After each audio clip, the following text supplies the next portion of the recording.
Ratio and ப்ரொபோஷன்ல இந்த question ப்ரீவியஸா RRB எக்ஸாம்ல கேட்டிருக்காங்க. அதாவது ஒரு குறிப்பிட்ட தொகை இருக்குது, அதை 4 பேத்துக்கு, அதாவது ஏ பி சி டின்னு 14:7:11:10 ரேஷியோல பிரிச்சு கொடுக்குறாங்க. அதுல சி வாங்குற தொகை பிஏ விட 196 ரூபா அதிகம் அப்படின்னா அப்ப ஏ எவ்வளவு தொகை வாங்கியிருப்பாரு கேட்கறாங்க. ஸோ ரேஷியோல இதை பேஸ் பண்ணி டிஃப்ரெண்ட் ஆங்கிள் கொஸ்டின்ஸ் கேட்பாங்க. இந்த கொஸ்டின் பார்க்க தான் பெரிய கொஸ்டின் தெரியுது, பட் கொஸ்டின் நீங்க அண்டர்ஸ்டாண்ட் பண்ணிக்கிட்டீங்களா, பார்த்தோன்னே ஈஸியா சால்வ் பண்ணிடலாம்.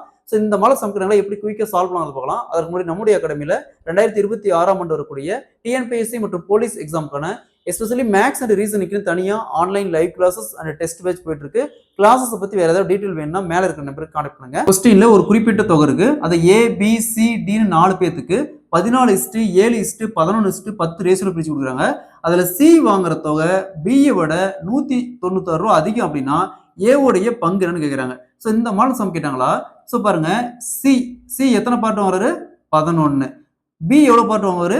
7 பார்ட். அதாவது எப்பவுமே ரேஷியோ பொறுத்த வரைக்கும் நம்ம பார்ட் எடுத்துக்கணும், சரிங்களா? இது பங்கு அர்த்தம். இது 14 பங்கு, இது 7 பங்கு, இது 11 பங்கு, இது 10 பங்கு. பங்கு எடுத்துக்கணும். இது வந்து வேல்யூவே எடுத்துக்கூடாது ரேஷியோ பொறுத்த வரைக்கும். ஸோ பாருங்க, இங்க சி வந்து 11 பார்ட் வாங்குறாரு, பி வந்து 7 பார்ட் வாங்குறாரு.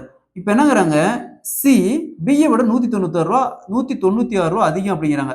அதாவது இந்த 196 ரூபா அப்படிங்கிறது ரெண்டுக்கான டிஃபரன்ஸ் தான். ஸோ 11ல 7 போச்சுன்னா 4 பார்ட்.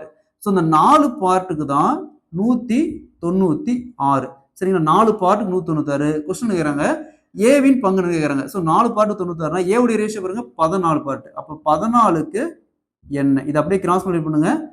196 × 14 வகுத்தல் 4.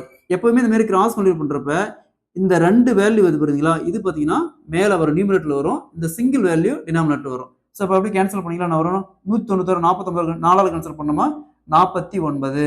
49 × 14 686. ஸோ இது பாருங்க, இங்க இன்னொரு ட்ரிக் இருக்கு. என்னன்னா, இங்க 9ஆல முடியுது, இங்க 4ஆல முடியுது. 4 9 பெருக்கு என்னது? 4 9 36. 6ஆல முடியும். ஸோ கொடுத்துருக்கிற ஆப்ஷன்ல எது 6ஆல முடியுதுன்னு பாருங்க. ஸோ இது மட்டும் தான் 6ஆல முடியுது. So option B is the correct answer. நீங்க பெருக்கினால 686 தான் வரும். ஸோ ஒரு சில டைம் இந்த மாதிரி மெத்தட் நம்ம அப்ளை பண்ணலாம். ஸோ ஆன்சர் பி பி 686 ரூபா. ஸோ இந்த கொஸ்டின்ல ஏ உடைய பங்குன்னு கேட்டுக்கிறாங்க. இதே கொஸ்டின்ல டி உடைய பங்கு கேட்டாங்களா? ஸோ அது 4 பார்ட்டுக்கு 196. அப்ப டி உடைய பங்கு என்னது? 10. பங்குடைய ரேஷியோ 10 பார்ட். அப்ப 10 பார்ட்டுக்கு என்ன? கிராஸ் மல்டிப்ளை பண்ணுங்க. 10 × 196 வகுத்தல் 4. ஸோ கேன்சல் பண்ணா என்ன வரும்? 196 4 கேன்சல் பண்ணா 49. 49 10 490. டி உடைய பங்கு பார்த்தோம் 490 ரூபா. இதுல மொத்த தொகை கேட்டாங்களா? அதாவது மொத்தமா இந்த 4 பேத்துக்கு சேர்த்து மொத்தமா எவ்வளவு தொகையா இருக்குன்னு கேட்டாங்களா? அதுக்கு ஸோ 4 பார்ட்டுக்கு 196. அதாவது 4 பார்ட்டுக்கு 196. அப்போ மொத்த ரேஷியோ ஆட் பண்ணுங்க. 14 + 7 + 11 + 10 42. அப்போ 42க்கு என்ன வரும்? ஸோ இதை சால்வ் பண்ணீங்கன்னா 2058 ரூபா வரும். மொத்த தொகை பார்த்தோம்னா 2058 ரூபா வரும்.